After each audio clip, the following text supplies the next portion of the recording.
Hi, my name is Lear, and this is going to be our movie data analysis final project. My group members are Evelyn, Alejandra, and Ariana. The overarching question that we were meant to answer during this project is, what can we say about the success of a movie before it is released? And can we predict which films will be highly rated, whether or not they are commercial success? So for the first question, I just kind of went ahead and cleaned up the data to make it so that there are no NA values or redundant values in the table that we were giving.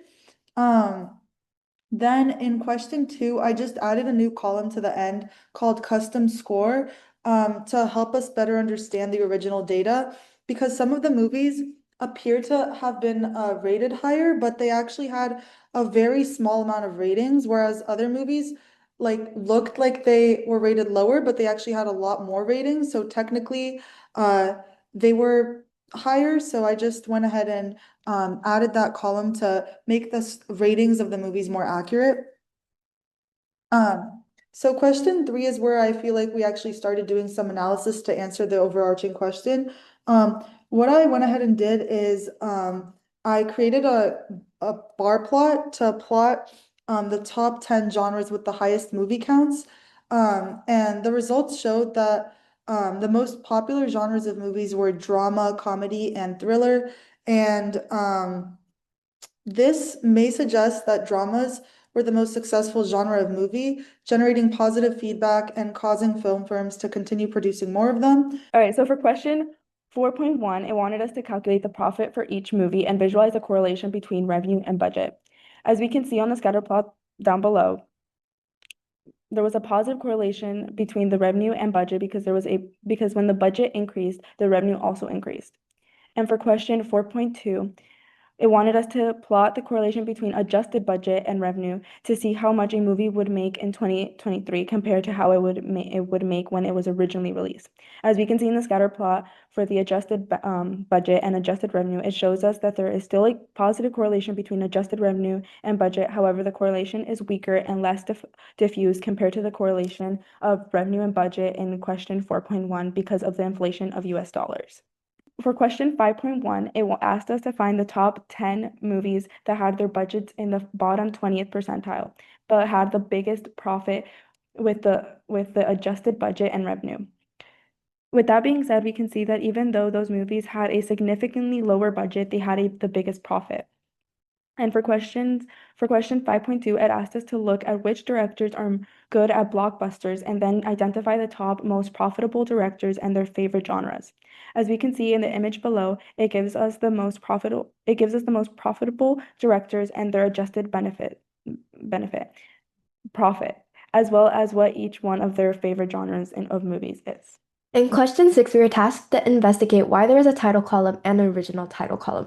I found that about 95.75% of movies have the same title and original title, meaning that about 4.25% of movies have different titles and original titles. After creating a table only including these types of movies, I looked for a pattern and found that the original titles of these movies were in a foreign language while the title was in English. This meant that the original titles were translated, which ultimately caused this difference. In question 7, we wanted to know whether there was a connection between movie runtime and average audience rating. The null hypothesis was that there is no difference in average audience rating between short movies, which are movies that have a runtime less than or equal to 90 minutes, and long movies, which are movies that have a runtime more than 90 minutes. Our alternative hypothesis was that long movies have a lower average rating than short movies. The statistic we tested for was the difference in mean ratings, which turned out to be about negative 0.59. The negative value of our test statistic indicates that it's actually short movies that are rated lower than long movies by about 0.59 on average. Since this is the opposite of our original hypothesis, we wanted to know if this was statistically significant. In the graph below, our tested statistic is indicated by the red line. It can be seen that it falls far from the expected values under the conditions of the null hypothesis. Therefore, our test statistic is very extreme. Once again, we want to know if this is statistically significant. In question 8, we investigated the possible relationship between movie runtime and revenue. Our null hypothesis assumes that the average revenue for short movies, a runtime of less than or equal to 90 minutes, is the same as long movies, which have a runtime of more than 90 minutes. Our tested statistic was the difference in average revenues, which was returned to be about $5.06 million. This revenue difference is positive, which indicates that long movies, on average, tend to generate more revenue. We then calculated whether this was statistically significant. Once again, it can be seen that our calculated statistic is an extreme value as it falls way above the expected values under null hypothesis conditions, so we wanted to know the statistical significance of our observed value. Given that our p-value was 0.0, which is less than 0.05 and 0.10, we can reject the null hypothesis at the 5% and 10% significance levels. Instead, we accept the alternative hypothesis, which states that long movies generate more revenue than short movies. This difference in conclusions compared to question 7 is because we are comparing different variables, which resulted in different p-values. For questions 9 and 10, we are investigating whether movies became more popular after the year 2010 compared to earlier releases. From the data, we found that movies made after 2010 did have a higher popularity rate by 13.44 units than those made before 2010. This is supported by Figure 1, where we see movies post-2010 are skewed right, as represented by the yellow, while pre-2010 movies are clustered around the lower popularity scores, as shown by the blue. Figure 2 also supports this conclusion, showing us how the observed difference, as represented by the red dot, is to the very far right, outside of the range of random chance. These are the statistics, but what happened in the real world that supports this conclusion? During the 2010s, there was a rise in streaming platforms, social media, and CGI. Movies and series like Marvel and Fast and Furious, created before 2010, started to gain more popularity after this new era of streaming platforms. CGI was also becoming more advanced, its use in movies becoming appealing to the audience. Our analysis proves that movies after 2010 achieved higher popularity, driven by transformations in technology and media.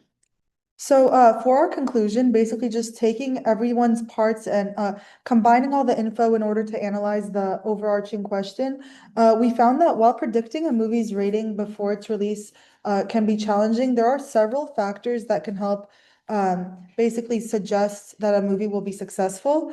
The first main one is that high budget films and popular genres, especially action, adventure, and fantasy, will help guarantee a movie's commercial success and will help boost the movie's revenue potential. Second, even though movie length doesn't directly impact audience ratings, we found that longer films tend to earn more.